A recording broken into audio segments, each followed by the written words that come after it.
সমস্ত বিশ্বের সমস্ত কলমাওয়ালা মুসলমান উম্মত গুলো একটি দেহের মতো, তারা সবাই ভাই ভাই। শরীরের কোথাও যেমন কোনো আঘাত লাগলে আমরা মুখে উহ করি, ঠিক তদ্রূপ সূর্য অস্তমিত থেকে উদয় পর্যন্ত সমস্ত জায়গায় মুসলমান ভাইরা, আমরা আলাদা দেশ আলাদা ভূখণ্ড হলেও আমরা সবাই এক। অতএব আমাদের সেই ভাইদের উপরে স্টিম রোলার চলতেছে, এটা মুসলমান হিসেবে আমার কাছে সহ্যনীয় নয়। আজকে আমাদের কলিজায় আঘাত লাগে, ব্যথা লাগে, কোন মানুষ বিপদে পড়ে কারো দরজায় যদি নক করে আর বলে ভাই আমাকে মানুষ মেরে ফেলতেছে, আমাকে একটু আশ্রয় দেন। কঠিন শত্রু যদি হয়, দরজা খুলে যদি দেখে আমার কঠিন শত্রু আমার সামনে সাহায্য চাইতেছে মরার সময়, কঠিন শত্রু হলেও দরজা খুলে দিয়ে তাকে প্রাণ বাঁচায়। আমাদের পার্শ্ববর্তী দেশ ত্রাস নদীতে ভেসে আমাদের দেশে আশ্রয়ের জন্য আসে, কোন বিবেকে, কোন আত্মা নিয়ে তাদেরকে আবার ভাগাই দেওয়া হয় মৃত্যুর দিকে? বিশ্ব বিবেকের কাছে আমাদের প্রশ্ন।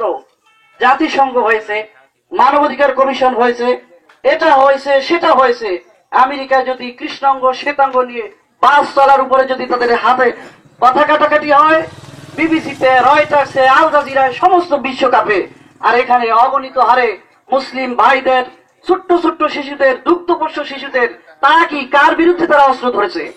তাদের অপরাধ তারা মুসলমানের সন্তান, তাদের অপরাধ তারা কলমাওয়ালা মুসলমান। এই যদি হয় অপরাধ, আর এই জন্য যদি তাদেরকে হত্যা করা হয়, কাল মায়ানমার ধরবে, পরের দিন পাকিস্তান, পরের দিন বাংলাদেশে। আর ঘুমানোর সময় নাই, আর ঘুমন্ত থাকার সময় নাই। আমরা সজাগ হয়েছি, আমরা বুঝতে শিখেছি, আমরা জানতে শিখেছি। কোন মুসলমান ভাইয়ের এক ফোঁটা রক্ত যদি ঝরে, তাহলে আমরা ময়দানে ঝাঁপিয়ে পড়তে প্রস্তুত ইনশাআল্লাহ। আমরা সহ্য করব না।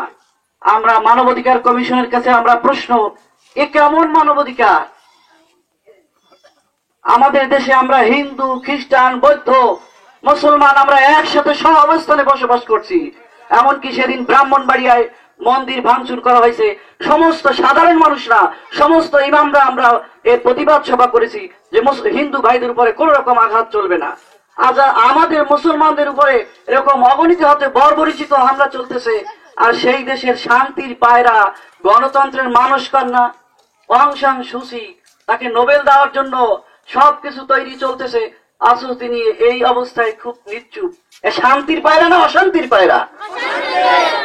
এই বিশ্ব বিবেকের সাথে ধোঁকাবাজি চলবে না। আপনি যদি ঠিকই গণতন্ত্রের মানুষ কন্যা হন, তাহলে এই রোহিঙ্গা মুসলিম অসহায় মজলুম মুসলমানদের পাশে দাঁড়ান, তাদের কাছে যান, তাদের দুঃখ বেদনা দেখেন, আর এই উগ্র জালেম বৌদ্ধদের সাহায্য করেন।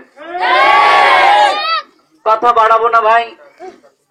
আমাদের এই আয়োজনের জন্য যিনি ডাক দিয়েছেন, অত্র মহল্লার স্বনামধন্য পাশেই একটা দ্বীনি প্রতিষ্ঠানের সম্মানিত মহতামিম মোহতারাম মাওলানা রমিজউদ্দিন সাহেব, আমার দিল থেকে, অন্তর থেকে তাকে মোবারকবাদ জানাই, এবং উপস্থিত যারা হয়েছেন সবাইকে মোবারকবাদ জানাই।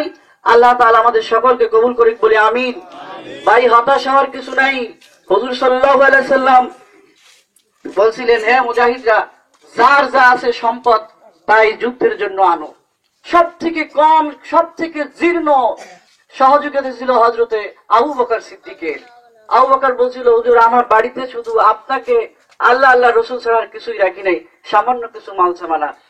হুজুর সাল্লাল্লাহু আলাইহি সাল্লাম বলছেন, ওহি আসছে, সব থেকে শ্রেষ্ঠ দান তোমার হয়েছে। তাই এই নোয়াপাড়ার, গোটাপাড়া ইউনিয়নের এই অল্প কিছু লোক হতে পারে আল্লাহ তাআলার কাছে আমরা দামি হয়ে যাবো ইনশাআল্লাহ।